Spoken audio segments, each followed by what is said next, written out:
The two papers that, we read one paper which is also more theoretical, and these are the other two papers.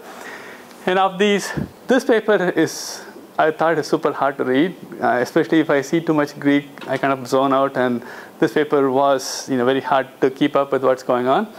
This paper does not have too much Greek in it, but one of the nice things about this paper is this is one of the papers that you would want to keep it in your pile of papers to read. If you ever get into anything in distributed systems, all of them sort of depend on the ideas that were discussed in this paper.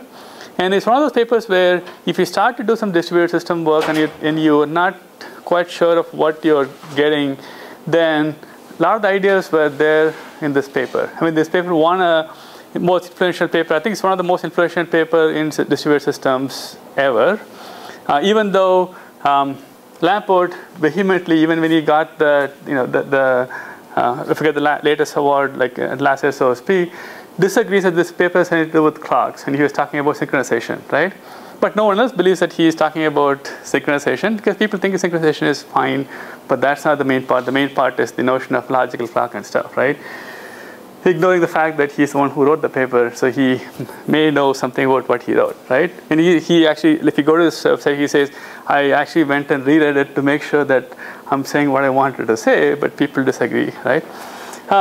So it's an old paper, right? And some of you from the comments mentioned something which I think may be missing the point of that work, right? Some of you mentioned that this is a research on clocks, right? And some of you mentioned that this is something that would some of you had concerns about why logical clock and whether physical clocks will actually be better in some sense, if you can get physical clocks in some sense. And some of you had concerns about the performance of these logical clocks because they seem to send lots of messages and stuff. And if you can do something else, then life may be good, right? It's sort of something along that nature, right? So I think the contribution of this work is not to propose a new concept called logical clock, right? Even though they give the word, but I think the real contribution is they're talking about stuff that can be implemented. They're talking about stuff that is possible to implement.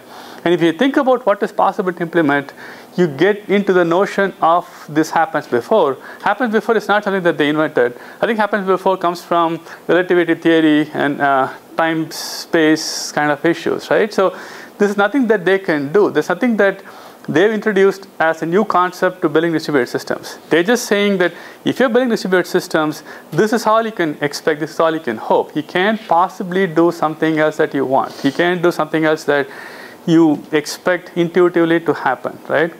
If you expect intuitively something to happen, that is not what is going to happen. What you can expect from the system is the partial ordering, which is the only one that can be implemented in the system. You can build some layers on top of it, but all of them have to be built on top of that notion of what happens, right?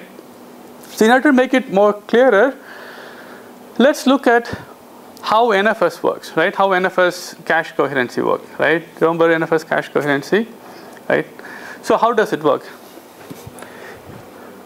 I don't know how you guys can see what I have to say. So would it be easier this way, or can you just poke over and look, right? So let's assume there's a NFS server, right? Let's assume we all modify one block, right, to keep it simple. Let's assume that you have a writer and you have a reader, right? They both work simultaneously, because obviously otherwise it's sort of boring. So they work simultaneously, and this issues a whole bunch of writes, right? So this one issues write 1, write 2, write 3, and this one issues read 1, read 2, read 3, read 4, right? And this one has a clock, if that makes sense to you, and if this one has a clock, right? And I want to understand how this thing works, right? I want to understand what you would get out of this. What is possible, what is not possible. What is the sort of guarantees I can give? So suppose I want to build a system and your boss or whoever says, explain to me what the system does, or explain to me what is possible. If they ask you, can I guarantee that you will do R1, R2, W1, whatever. I mean, they want to know something about the system because you have two users who are operating on the system. You want to get a sense of what is possible, what's not possible, right? So before we go into what's not possible, let's see what would happen. What happens in the system, assuming that the traditional NFS semantics that we read about a few lectures back. What happens? What are the different possibilities that can happen, right? What happens when these people do open? That's a trick question. I mean, I'm asking you the facts, right? What? Nothing. I mean, it's open on the client, but it doesn't tell anything. So if you do open on the clients, nothing happens, right? So now when you do a read one, right? So let's assume that this read one happens first. I'm going to call it first, right? And you get the results back. I'm not going to show that because that's implicit. Right? So you get this one. So what do you do with the cache? Sorry, I answered it, right? So what do you do with the block, right? You cache it, right? You cache this one, right? And NFS semantics state that, what does it state? How long? I'm sorry? It's dependent on the timeout, right? Yeah, so let's give. For 30 seconds, it's valid for 30 seconds. Okay, so it's valid for 30 seconds, right? And 30 seconds you look from your local clock and ignoring, this interrupt issue. I mean, you have to set this timer by setting this timer, and after a clock, you look at the time of the clock, and then after some time, you either get an interrupt or something to figure out if 30 seconds happen. So after 30 seconds, you go back to the server and ask for stuff, right? And by that time, depending on which went through, right, so when you do a write, right, W1 goes to the server, W2 goes to the server, W3 goes to the server, right? Right? So when you go back and ask the server at some time, so you could have read R1 from here, and R2, R3, and all from here. At some point, you're going to ask the server for validation. The server is going to send a message saying invalidate this cache entry, and then you're going to ask for the new block. You get the new block, and then you proceed, right? So you're going to get some combination. So you are going to get some combinations of data for this stuff, right? So if the data used to be W0, right? Each of the reads may get what? What can this read get? W0. Is that the only possibility? Yeah, within the 30 seconds, it's always kept W0. Yeah, so is it possible for this to read anything else other than W0, R1? No.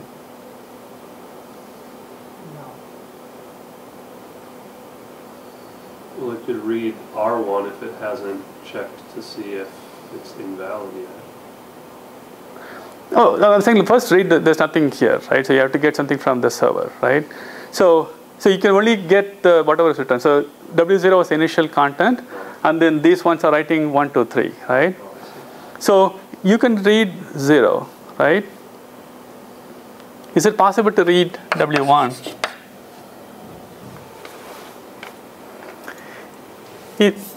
Let's say I don't put this 1 here, right? Or if the read is happened after W1 is written, then it's kept W1. Mm-hmm. Yeah, so you can get W1, right? You can get W2, or you can get W3, right?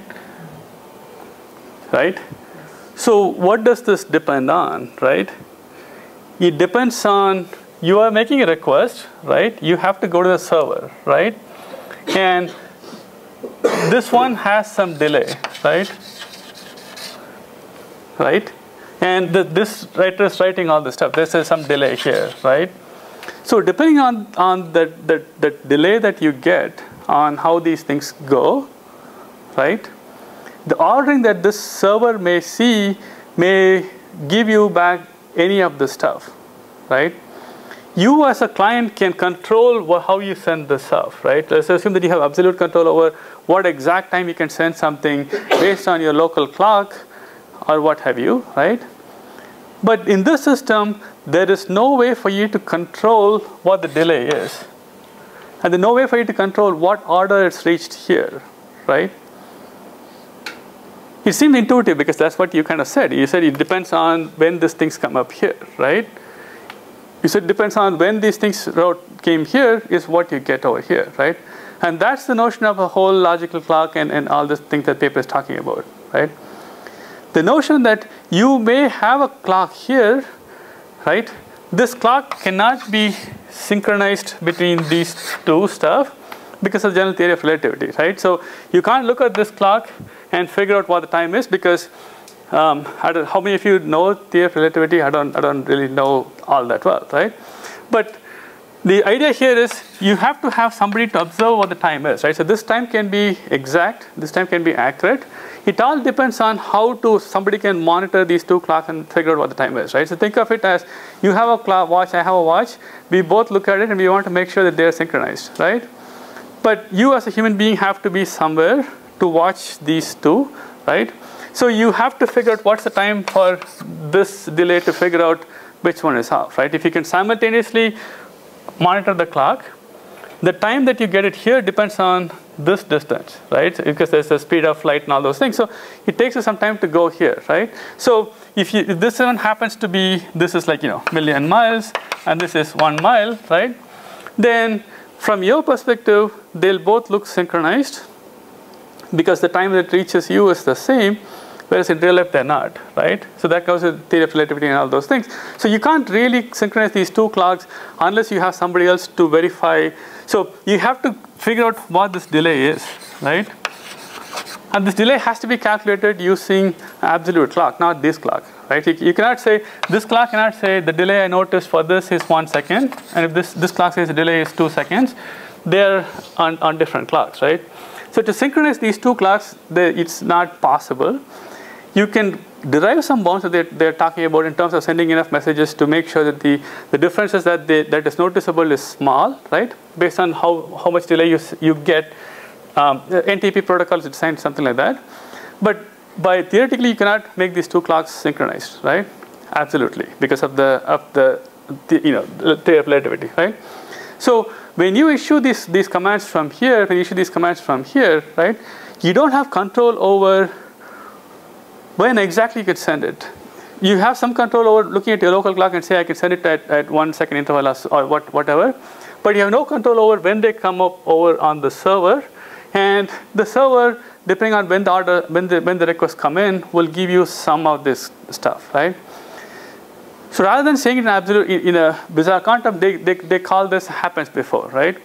So you cannot say what exact time it will go from here to here. So if I send it at 10 o'clock in my local clock, I cannot say this will reach here at 10:01, right? Because that depends on me quantifying this delay, which I don't know because delay depends on how far I am in terms of speed of light and all those things, which has to be measured in one clock, which is not possible. But I can say for certainty that if I send something here, it will not be received before I sent it. Right? We assume that time always moves in one direction. So if I send it from here, if I send it at time t1, it's not possible for it to be received at t1 or times less than t1, right? It's not possible to do that, right?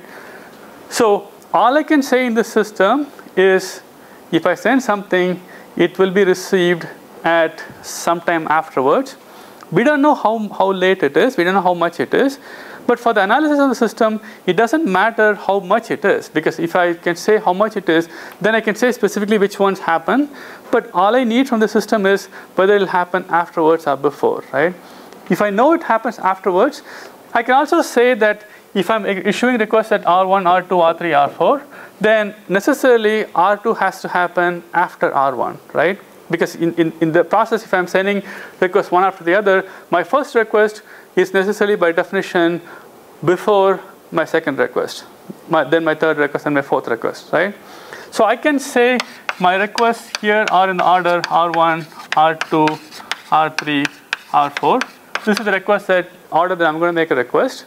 So these are all ordered consecutively, right? Even though I have no idea what the difference between these times are. when I send it to the server, I am guaranteed that R1 will always be R1, R2, R3, R4, right? That's the assumption that this paper makes, right? They assume that the messages are received in order. Out of order is avoided, right? That's very trivial to implement. So if you ever receive this as R3 and R2, right, you hold it in a buffer and then you revert it back to R2 and R3, right? It's trivial to deliver it in order, right? Because even if the network was to flip it, you can buffer it for a while and then deliver it. It's easy to implement it reliably, right?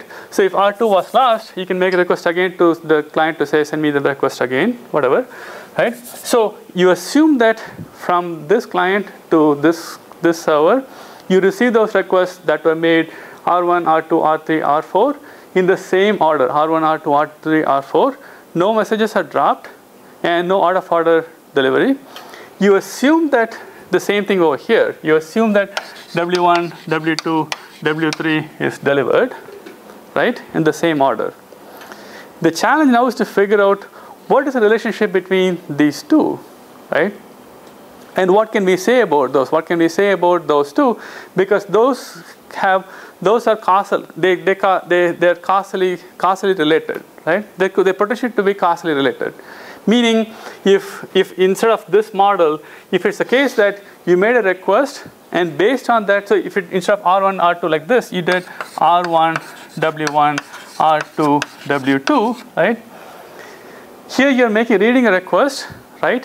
Whatever you're getting, hopefully influenced you to do the next write, right? So we don't know if you actually influenced you, but it's easy to assume that since you read something, it's influencing what you did. Right. So when you write it, when you do this write depends on this read, right?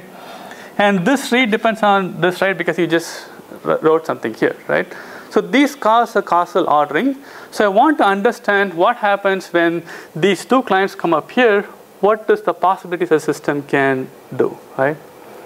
That's what all these things are trying to figure out, which is what is the order in which these things can happen? Can you guarantee that only one particular order will be done, or do you have to live with these possibilities, right? So if you have this stuff, all I'm saying is these are causally related. You may not be able to say anything about stuff that is not causally related, which are out there, right? Is the goal of the system make sure that you can say at the end that, at least in the NFS case, that what would have happened at the server would be it would have seen R1, R2, W1, W2. Let's leave the 4, right? Is the goal to say that this system, if it worked, would have created this? Or the goal to say these are the possibilities that could have happened, where the first read could have been W0, W1, W2, or W3, and so on. What do you think is the goal of the paper? What do you think you would want to tell somebody, right? Your boss, let's say, he doesn't know much about operating system. He says, I want to know how the system works. I want to know what would this read give me. What can you tell them? Get them precisely, you will get W1, or you want to be able to say, you may get any of this stuff.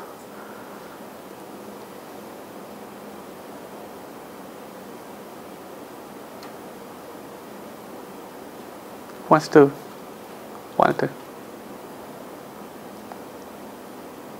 Yes?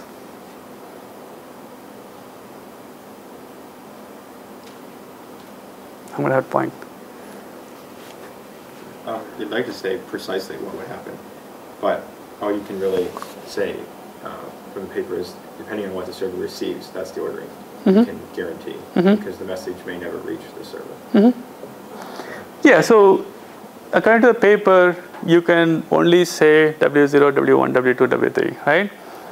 Can you implement a specific ordering of stuff? Can you say it will only be W1 or something? You can put a log, on the block. So like when somebody tries to write to it, the server tell you that your cache is invalid, and then feed you the new block. So does that, so you can put some lock and to create some ordering, right? So you create some lock to make sure that one happens after other, right? Does that lock concept invalidate what is being said in this paper? Is there a new concept called locks which invalidates what they're doing, or is it part and parcel of, so you implement basically the locks using the logical clocks and stuff? Right? So what I'm asking is, do we need to introduce a new concept to solve the problem of precisely ordering it in a form that we want, right? If you wanted the forms to be R1, R2, W2, whatever, we know from our undergrad OS that you have to have synchronization primitives and locks and all those things to make sure that only a certain order of events happen, right? So my question is, to implement those, are that a separate concept from what they're talking about, or is it the same? Is it the same concept that you're saying in a different form? I think it's the same, because so instead of when you write something, you send a message to the server and you send a message to the reader to tell the reader that I wrote to the clock. Yeah, so they actually solve it, right? I mean, that's one of the things that they do. I mean, they implement the locking primitives using using the notion of logical clock, right? Yeah, so essentially you can only guarantee that when you send something, it will be received at some point. So you implement, essentially when you implement locks, your locking primitives have to be aware of this concept. It has to be aware that all you can guarantee is if a message is sent, it will be received afterwards. It cannot guarantee any interleaving. It cannot guarantee if two people are sending at the same time, they cannot do anything. So if you want to implement locks, it has to work with this notion, right? So they implemented locks using these primitives, right? So they don't actually implement anything. They just say, to implement locks, you have to be aware of all this stuff to make sure that your lock primitives will work, because you cannot, there's no way for you to guarantee this delay. There is no way for you to guarantee the ordering from the client perspective. If you want to impose some ordering, you have to be aware of the logic clocks. You have to work with the system. And basically, locks have to work with the system. So they didn't introduce the concept of locks, but you cannot implement locks without this concept, right? Fundamentally, all of them boil down to this partial ordering, right? Partial ordering is something that is inherent to the system. If you send some message, it will be received later than that. That is guaranteed. There's nothing that you can do about it. If you want to implement any kind of primitives like locking or something, it has to work on top of this notion. If you don't understand the notion of the partial ordering, then some of the reviews I mentioned, some of you said, it'll be good to implement it using physical clocks. It'll be good to do something else. It'll be good to use some sort of guarantee, right? The takeaway message from this paper is, there is nothing you can do. The laws of physics or the time and space guarantee that if you send something here, if two people send something here, there's no way for you to guarantee which will be received here at certain order unless you are aware of this partial ordering and implement an algorithm to implement whatever ordering you want. Did that make sense? Yeah. So what does the term partial ordering exactly mean? We'll see there. Yeah, so partial ordering basically means partial ordering is the stuff that is always true, right? Which always happens in the system, right? So the two things that always is true is the one I mentioned, right? If you are in a single process and you are issuing commands one after the other, right? Then those requests are in the order that you issue them, right? So if you issue R1, then R2, then R3, then R4, then they are in the order R1, R2, R3, and R4. The other fact is, if you send a message from here to here, right, it will be received after here. So if this was sent at R1 at time t1, right? So over here it will be received at time t1 plus some delta. We don't know what that is. If you look at from this clock's perspective, it's received at R1 plus some delay. If you look at this clock's perspective, it'll be something, but we don't know, right? So all we know is this R1 happened before this, right? So those are the two partial ordering primitives that we know, right? If you send a message here, it will be received after it was sent, and if you do something consecutively, then they happen one after the other. That's all you can guarantee. You cannot specify, you cannot figure out, guarantee anything. You cannot say anything about what happens between these two events, right?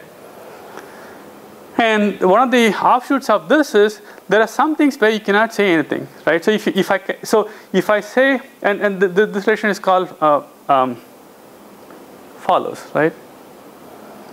A follows B, right? So I say that this follows this, right? So if I cannot say that this follows, I mean, let's say this event is called A, this is B, right? If I can say, right? If I say A follows B or B follows A, right? Those two things are partially ordered. So if I can say A follows B or B follows A, then they are partially ordered. If I cannot say either of those, right? That means, what does that mean?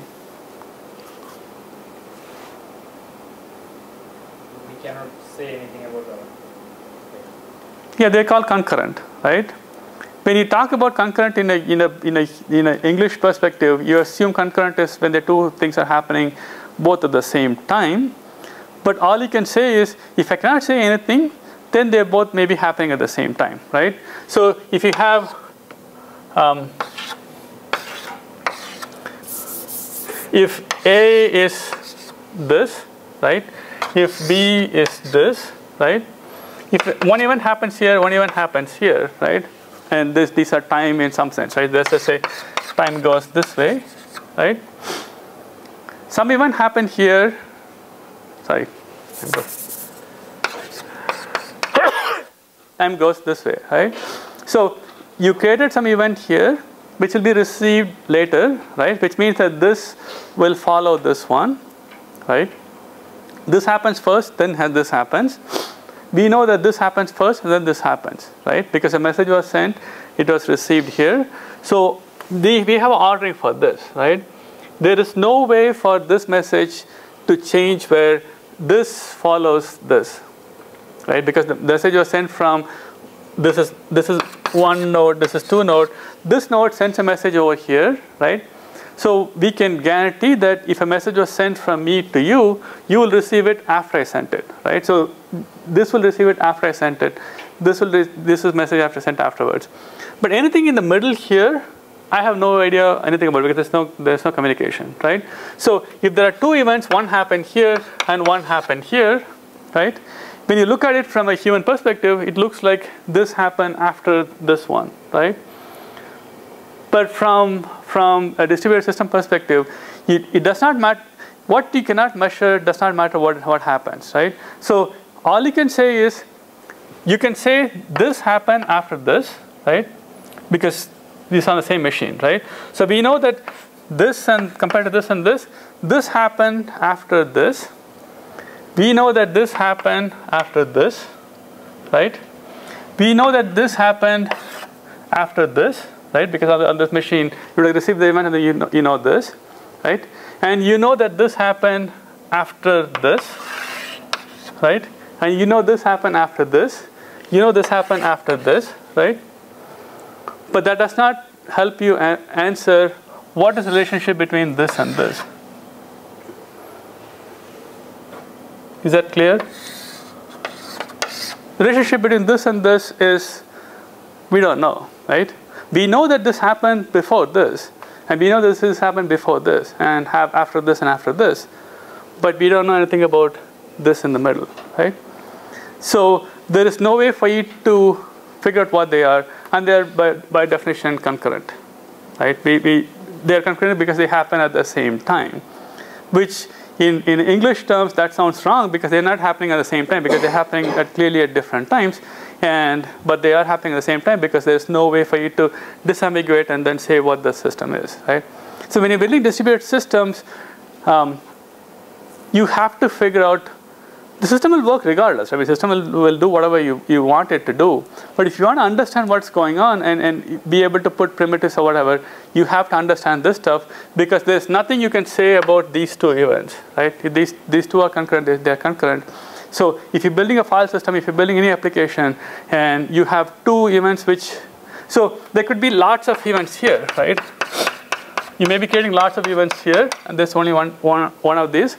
You cannot say anything about what the relationship is, right? So that notion falls from the notion of partial ordering. So partial ordering is something that is irrefutable. You want to build anything else on top of it, you have to work with these primitives, right? So this paper is a lot more deeper than some of you may have realized, because it articulates what you intuitively know. Because we all think that we know time, right? Because we all deal with time all the time. Sorry, we all deal with time, and we assume that we know sort of what happens afterwards, right? But we are still doing this kind of a model in real life too, right? So I know that if I have to go back, if I say I'll meet you when I go back to my office, I know that I cannot be going back to my office before the time I left, right? So I can look at my own clock and say, I'm going to go right now, I'm going to see you in 5 minutes or whatever. I'm going to look at my clock. I can guarantee you that I'm not going to be there before I started, right? And I can guarantee you that I'm going to leave from this class after I finish this lecture, right? But I cannot guarantee you what the time is. Even though that's the fact, most of us got used to looking at our watch and have some notion of certainty, right? So I can say, I'm going to be leaving in 5 minutes by looking at my clock. And for the most part, my clock is going to be synchronized with many of your clocks. So for the most part, it works at the practical level, right? So I can say, like my time is like 11:35:57. It's probably true in your. I mean, you probably have like 11:35 something, right? And it works in human time, but really there's no way we can order in the way that we think we do, right? If you're both doing something in parallel, the same concept applies to real life too. Except we don't think about it, so we assume that everything works in some nice fact. We think that we understand time. And I think that the good thing about this paper is articulating what you think you know about time and what you don't know about time, and what can be said and what cannot be said. If there's something that cannot be said. And that's the thing, right? So when you think about this, so one of the nice things about the paper is, if any of you ever get back into distributed systems in any context, you do something with the stuff, right? Most of us make the mistake of implementing it and then seeing like it will work, right? So in the case of NFS, you don't have to understand the notion of time and clock and all those things to make it work. You can build the system, you can make it work, it'll do something, right? It'll do what it's supposed to do, right? But if you want to understand what's going on, you have to go back to this notion of partial ordering and stuff. So if you want to formally say what happens, you have to know what can be said and what cannot be said, right? And that will tell you what is possible and what's not possible. So in a vanilla system, there is no way for you to guarantee that what order you'll read something. You can read whatever depending on when these events happen, which depends on a whole bunch of issues. In this figure, we just call it a delay. In real systems, it may be the case that you decide to send something, and then your operating system has to come and schedule your process. You have to read something, write something to network card. Somebody decides to send it at some point. It takes some amount of time to go on the wire. It takes some amount of time for it to be read on the other side. It has to be put in the buffer, and so on and so forth, right? But you cannot bound that thing precisely because there's no way to measure that in any reference time, right?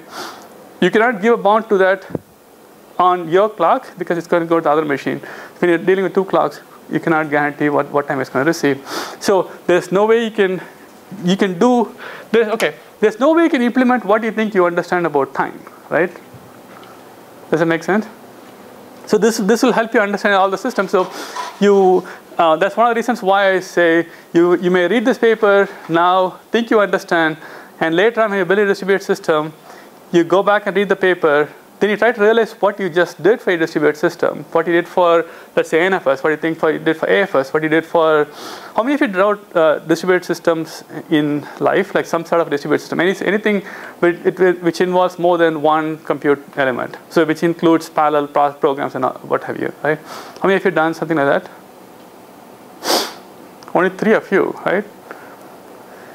Have you other guys used like threads?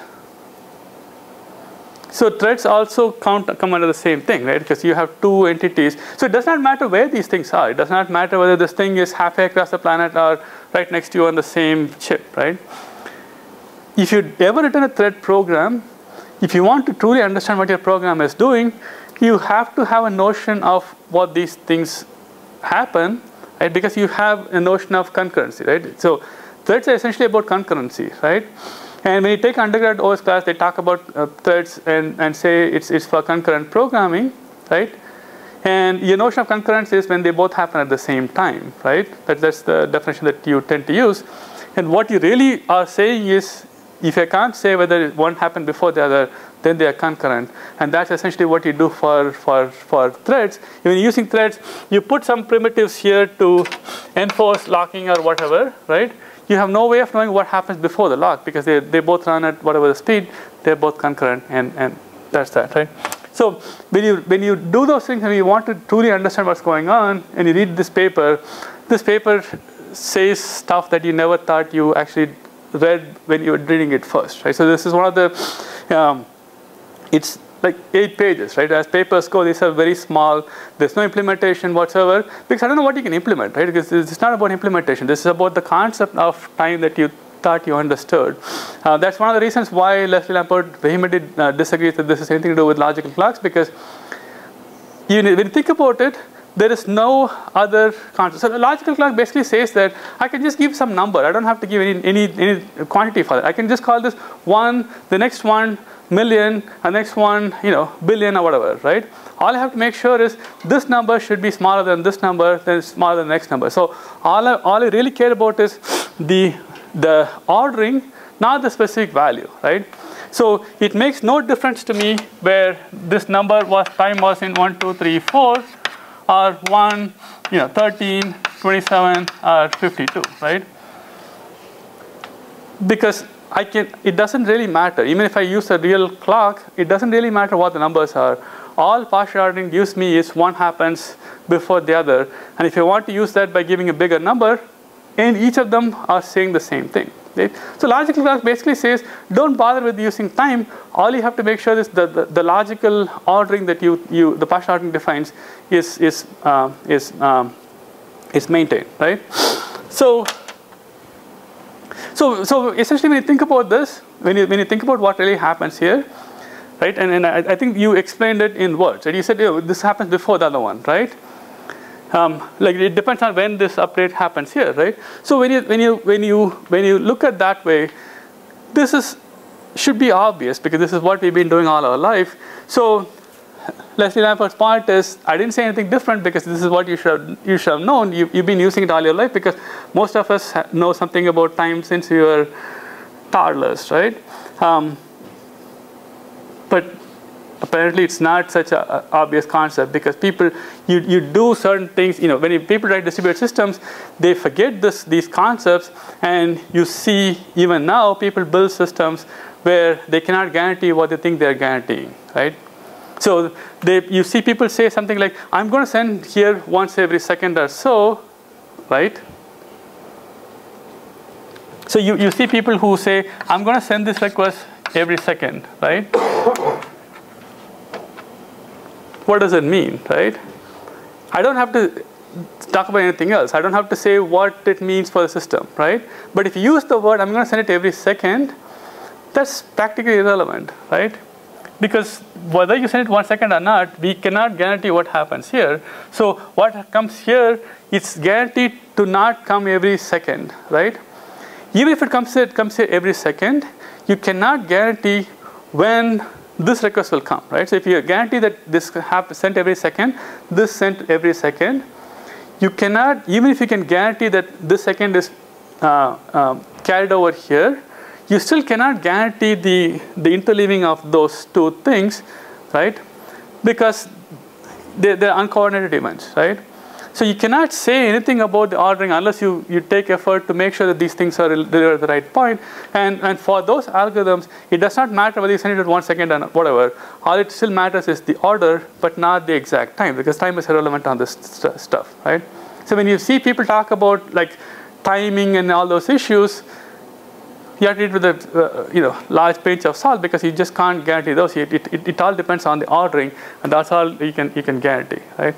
And believe me, you'll see a lot of people use that because it seems so intuitive that if you send it at certain things, so they will say, I can minimize these delays such that if I send something in 1 second interval, it'll be received on the other end with like so small latency, right? It doesn't matter. All you get is what it is, right? So when you talk about, how many of you know about NTP, the time protocol, the thing to synchronize clocks, right? Looks like Matrix. Hang on. Hello? That's scary. So how does NTP work? How many of you used NTP? How many of you know what an NTP is? You must have used it, right? Because most of your machines, like when you set your time, it says like you want to use network to set your time, right? How many of you configured a machine to set network time rather than your physical time, right? So the rest of you should use network time, because otherwise your clock will be wildly off, right? So the other case, you haven't set up the clock in your system. Like when a PC, I mean, you set up the time, right? He'll ask you what time servers to use, right? If you don't use that, if you use your own local clock, most of the PCs are so bad that within a day you lose like half an hour, 15 minutes or something like that, right? Because it's in software, right? So they use a protocol called time server, NTP, right? So Notre Dame has NTP server, and there are like good NTP servers throughout the planet that you can use to set up time, right? So how does that work? Roughly, I'm not on the details. Does I mean, I don't know, but I assume that the computer sends a message to the time server saying what time is it, and the time server sends a message back saying it's 12 o'clock. So would that work?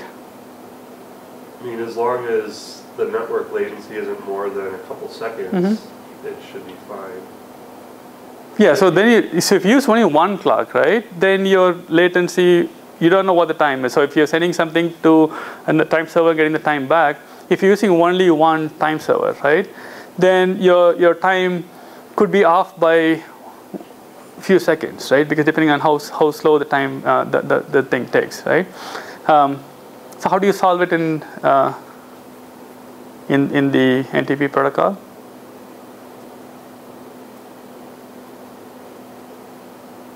It's rather simple, so it's not. Yeah. You probably calculate the time when you send the request, when you receive it, and probably divide by 2 and enter the time. Yeah. You can also use more servers, right? You use more servers to reduce that cost, right? You don't know what your drift is, you don't know what your time is, but if you use more than one, then hopefully you'll come up with some number sooner, right? So NTP uses more than one server. It doesn't use just one. It'll use more than one. So it does the same calculation with more than one server. Because what happens, one of the other thing is, you don't know what the delay to a particular server is. You can't guarantee what that would be, right? Because it's not in a control, so you can't really guarantee that my delay to you is always constantly 10 milliseconds, right? It may vary from 10 to 100. So I don't know what happened to a particular message. But if I send it to like 3 different servers, then hopefully I'll be good, right? So you should never use the 3 different servers if they're on the same LAN over there, right? So if you're using ND.TDU like 3 servers, then essentially they are both going on the same unknown path to reach the same thing. So hopefully you'll use one over here, one over there, one over there. So you'll come up with something, right? And the other thing NTP makes sure is, if it finds out that your local clock is actually faster than what the server, your algorithm found out, then it adjusts the clock slowly, right? Why would it do that? So let's say you found out that your local clock happens to say it's time 10 o'clock, and the server clock happens to be 9:55, right? Can NTP immediately set the clock to 9:55?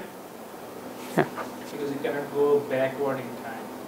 Yeah, so you'll break all kind of things with your system, right? Your system assumes that things happen in time, right?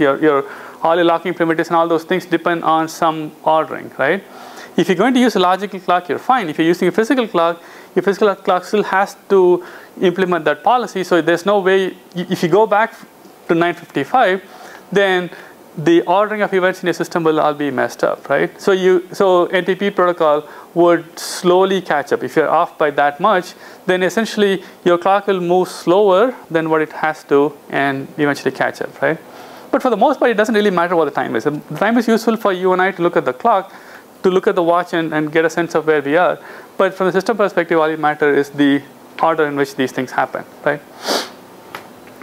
So that's the time clocks and ordering, and this is one of the papers I hope that you keep it in your mind when you build any kind of systems, because it's when you build a system you kind of understand what was possible and what's not possible, right? So the next paper, the Paxos paper, in the high level, how many of you like that paper? How many of you read that paper? Oh, wow, okay. So what is that paper about? I'm not sure the paper is for this. The first paper or the second paper? The second paper, the ABCDs of Paxos. No, separate. I didn't read it. I don't read the first paper. Okay, so how many of you read the? So who wants to say something about what the Paxos paper is? You don't have to feel bad because that paper is not exactly novel to read kind of thing, right? But did you understand what it's trying to solve, right? It's a class of algorithm which what do they call it?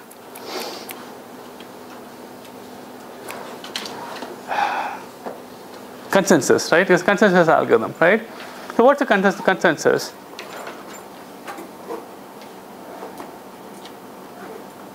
Yeah. So if there's 3 computers and 2 of them say one thing and the other one says something else, then you would assume that whatever the most amount says is what's true.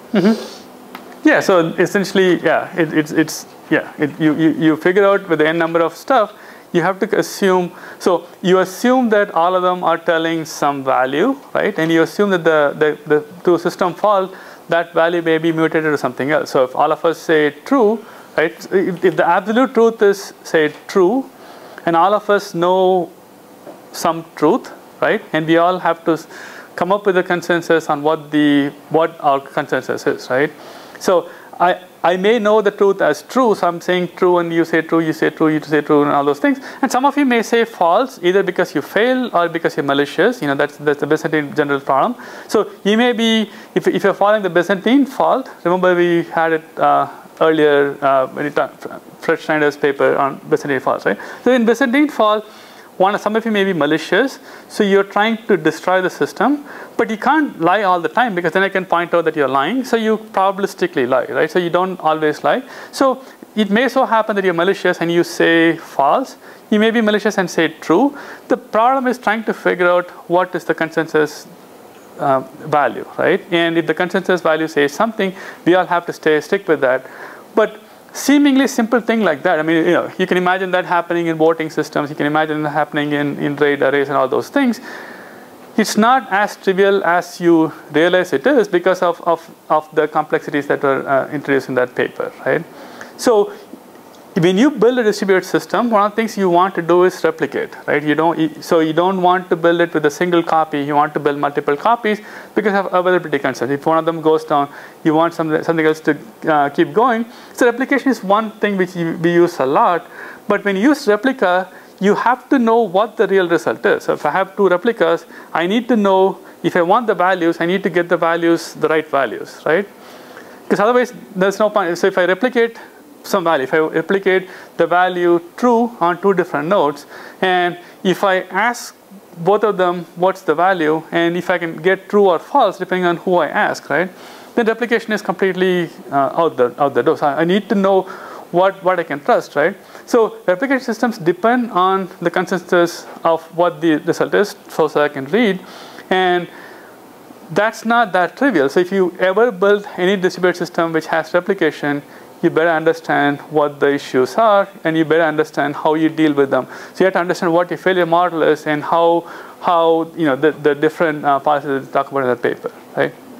So I'm not going to claim that I read the whole paper because I mean it's too much Greek for me. But essentially that's the challenge. If you want to build those kind of cache coherency protocols, you need to understand. You need to understand what your failure model is to understand what the real stuff is. So it's not actually a paper. It's actually a survey. It's given us a talk at a conference to get people to understand that this Paxos stuff, right? When when even in SOSP conference, right? If I say I want to solve Byzantine Paxos problem, right? Most people eyes glaze over, right? If I say I want to solve Byzantine fault model for distributed consensus, it sounds like some bizarre stuff. I mean, it sounds too complicated, and you want to avoid that kind of stuff. I mean, let's be frank. Right? I'm not sure that all of us jumped at the opportunity to read that paper. We're not jumping like, yeah, finally I read some paper that I can really fall in love with, right? But the goal for Butler Lampson was to convince people that you may not like it, you may not think it's the most fun stuff to read, but you have to understand that, because that's the basis of what you do in distributed systems. That's the basis of you having replication. And it's not as trivial as you think, right? One of the problems with all the programmers, which I'm sure many of us are, is we assume that if you can program, we understand what's going on, right? So if you assume the NFS, the example I was giving, you kind of understand what's going on at the level of, okay, I'm going to send this thing here, I'm going to send it here kind of stuff. But once you go beyond that one process into two different processes, you have to understand these two concepts in those two papers before you understand what your program works, right? But most programmers believe that since they wrote the program, they understand what's going on.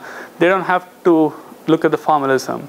And the goal of Butler Lampson was to say, you may be the smartest programmer in the world, but it's not about your programming technique. It's about some of the fundamental issues that have nothing to do with what you think you know, right?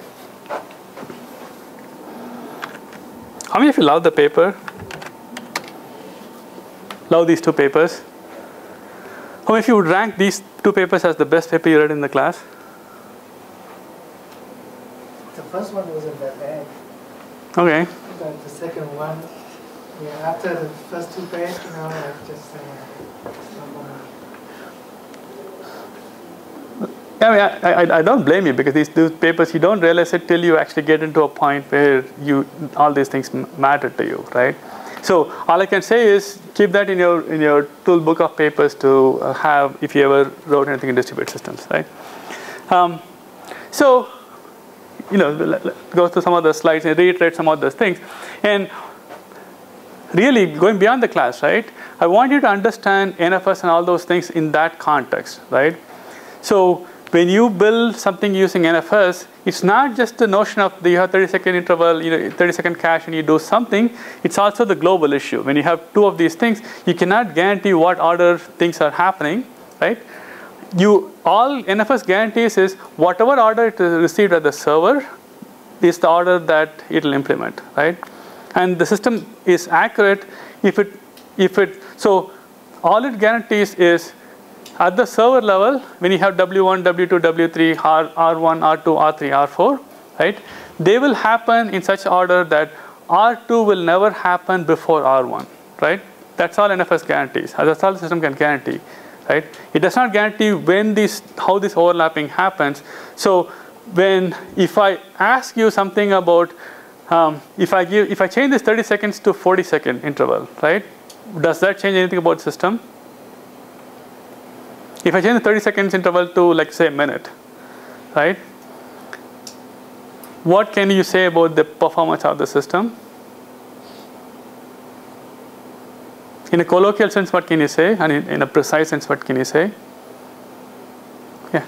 You might perform slightly better because you're doing fewer, you're going to have to make fewer requests to the server. Mm-hmm. But you're going to have less consistency. Well, you might have less consistency if there's writes going on to the same file, and it'll be longer before you are aware of that. Is that colloquial or precise? That's colloquial. Yeah, that's colloquial, and we live with that, right? But precisely what can you say? Would changing the time from 30 seconds to 50 seconds, would that say anything different? You cannot determine that, right? Due to network delays, you really don't know when. Yeah, so it really doesn't matter, right? Yeah, intuitively we feel like that's a good number, right? So heuristic. So even though you're supposed to understand all this stuff, you never really I mean, at some point you go with the gut, right? You assume that it's on a LAN, and the network packets can be delayed by a few milliseconds, but not by a few seconds, right? Maybe a second or so. So you sort of think you understand what's going on, and that's fine. And you think that 45 is too big, 30 is right? And that you do after doing this for a while, and you say, oh, 30 sounds like a reasonable number, right? And so, but when will you, like, from a gut feeling, when would you change this number? If something in this world changed, right? You build this NFS file server, and something in this world changed. What would make you intuitively muck with this number? Yeah. The latency between client and server. So if the latency between the client and server, what happens to it? If it increased, if you have this large distance separating machines, it might increase the time. So let's say you have the server in Mars and you're living in Earth, right? And so the delay is like in the order of, what is it, minutes, right? To go to Mars, the time to light to travel to Mars is minutes, right? So what would you do? You would increase the time of the time held in cache, so it. Okay. And then so on the other hand, right? Now you make the network the same chip or something, and then the processor is going. This is like 1 terabits per second or something. So it takes like 1 nanosecond to go from here, right? What would you do at that point? Reduce the cache, the time. So you do something like those, and you kind of go with it, right? So 30 milliseconds came from some intuition of what the network was, right? So again, if you guys were to implement NFS, I'm not saying the answer is right. I don't know, right? Meaning, like, if you were to implement this in Mars, I may have to think through all the issues and figure out what the server is, right? Or maybe if you believe that NFS server can be used if you have a server on Mars and you live in Earth. I don't know what the performance is. It's something that you can think about, right? But it's not as wild as it sounds like. I mean, NASA is deploying, a planetary scale router network across the planet, right? So it's a matter of time before we start to have these sort of things. And maybe you want to use NFS, but you need to understand why we don't use NFS kind of thing. So as things change, the 30 milliseconds or something would have to change because intuitively we don't think it's a good number, right? But according to this paper, it doesn't really matter what you do because fundamentally you cannot guarantee anything, right?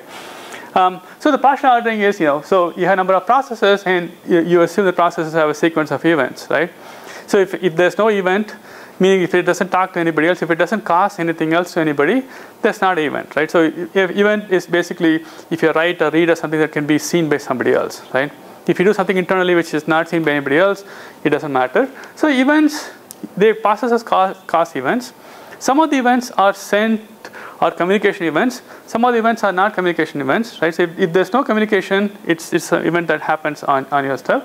So partial ordering defines the notion of a happens before, right? Which means that if there are two events in a process, right? Happens before says that the one which happened after another event happens one happens before the other one, right? So if I do 1 and 2 and 3, then 1 happens before 2, 2 happens before 3, and so on, right?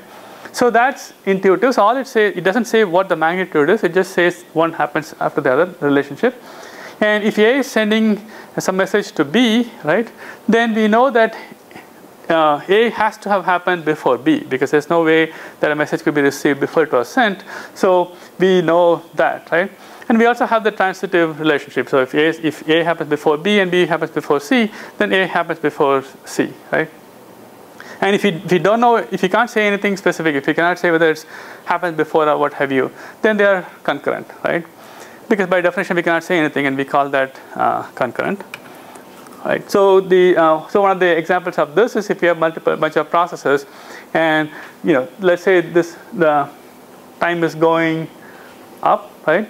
So if you send a message from here at time or event Q1, and it receives at P2, right? So we don't know what this amount is. We can't find out what this amount is. All we know is P2 will be after Q1, right? So at that point, these two processes are linked, right? Anything which happens after here would, no, actually no. So I take it back. You cannot say anything about these processes, but we know that if a process happened, so from this point on, right? So, sorry, yeah, Q1 happened before P2, right? And that is set, right? So in this case, if P1 sent something to Q2, right? It just means that P1 happened before Q2, right? Can you say anything about Q1 and Q2? No, that Q1 happened before Q2. Yeah, because it happens on this machine, right? So this machine knows that Q1, Q2 happened before Q1. And the same way here, right? This machine can know that P1 happened before P2 because it sent the P1 and then it received P2 at some other point, right? So these two messages have ordering. And then they may create events here which are never seen anybody. So P3 and Q3 are concurrent, even though they appear at different time, right? Because all we can say is P3 happened after P2, right? P2 happened after Q1. You can say Q2 happened after Q1. You can say Q5 happened after Q2. And you can say P4 happened after P3. You know P4 happened after Q5. But you don't know the relationship between this and this, right? So they are concurrent, right? So you cannot say anything about the ordering of those events. So logical clock idea is simple. So all you need to know is to enforce this ordering. So it doesn't matter what the specific values are. So you can give it the physical clock or whatever, but all you need is this ordering which states that what the number is. So in order to be useful, you want these logical clocks to maintain this relationship across the different machines, right? So we change it so that we define some way of using this the notion of partial ordering by defining this notion of a clocks, right? So all we say is we don't care what their values are, but if two events happens before a relationship, then the clock value of those two are one before the other, right? So if A follows B, then clock value at A is less than clock value at B, right? So if you send it across a different node, then the clock that it was received. So if you go back here, right? So you have some clock value here, you have some clock value here, right? So if you give it a number, like let's say you have they have a clock value of like say 10 here, the clock value of 15, right? So this is 10, this is 15. So when it comes over here, right? If this local machine at this point had some notion of a clock, it doesn't have to have a clock, right? So if it has a clock value of 15 here, right? What should this be? So logical clock, the clock or logical clock you have is each one has to have some notion of a clock, which defines how these things are ordered, right? So let's say you call this clock value 10. Let's say you call this 15, right? So this was sent here, and this node by accident called it 15, or not by accident, it called it 15, right? So what would the value up here be? 16 or more. 16 is a good number, right? So what happens if this was 100?